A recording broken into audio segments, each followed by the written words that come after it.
Hey, everybody. Today is the 7th, and it is a gold day. My first announcement and the most important announcement today: know your bus number. We've had 2 days of school back, and both days we had people who didn't know which bus to get on in the afternoon. So when you get on in the morning, look at the bus number. That's the bus you get on in the afternoon. Write it down, remember it, and find it at the end of the day. Buses here do not have any specific spot. Don't forget that. So if you don't know where your bus normally lines up, it'll be close to the same area every day, but not exactly in the same area. So don't expect to walk out and it's the first bus to the right in the front and find it. You're not going to be able to find it that way.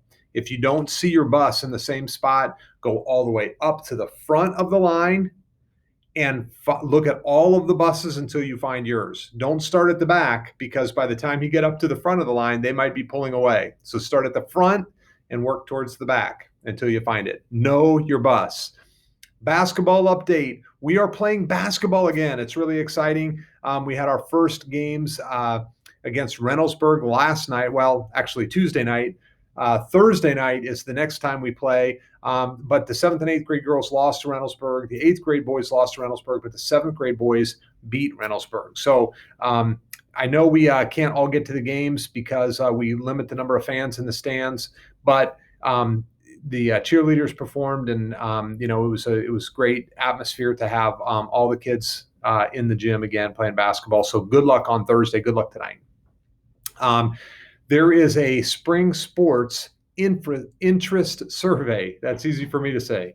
Spring sports interest survey.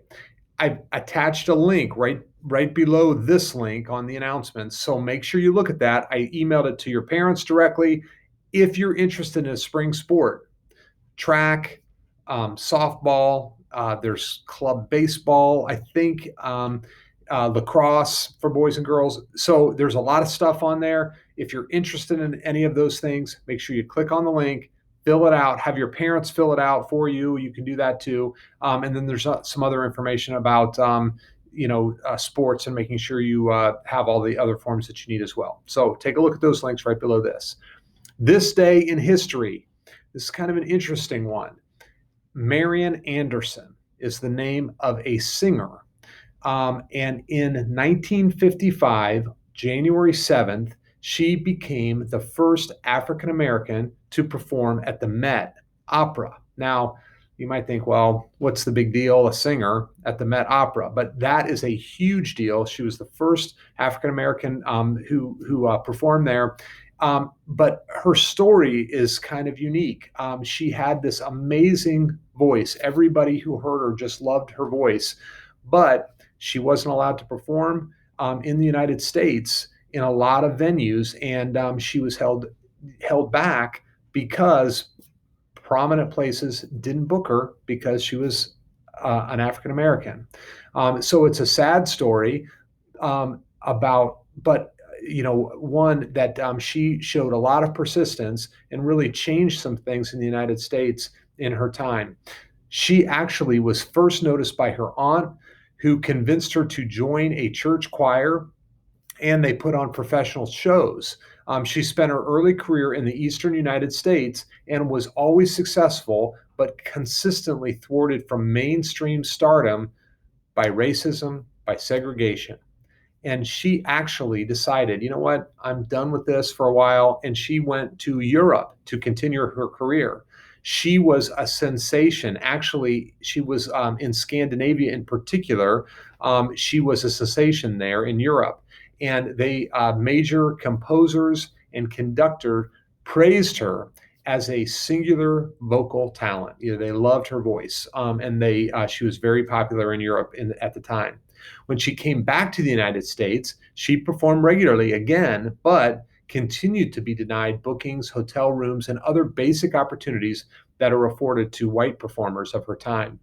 In 1939, the Daughters of the American Revolution refused to let her perform at Constitution Hall on account of her race. A group of supporters that included President Roosevelt and his wife Eleanor resigned from the Daughters of the American Revolution in protest, and actually helped her put on a concert at the Lincoln Memorial attended by over 75,000 people, including prominent members of Roosevelt's cabinet, and it was broadcast across the nation. The concert not only helped her fame, but also thrust Anderson into the struggle for civil rights in the United States. So even though, this opera singer, you think, well, that's, who knows opera singers?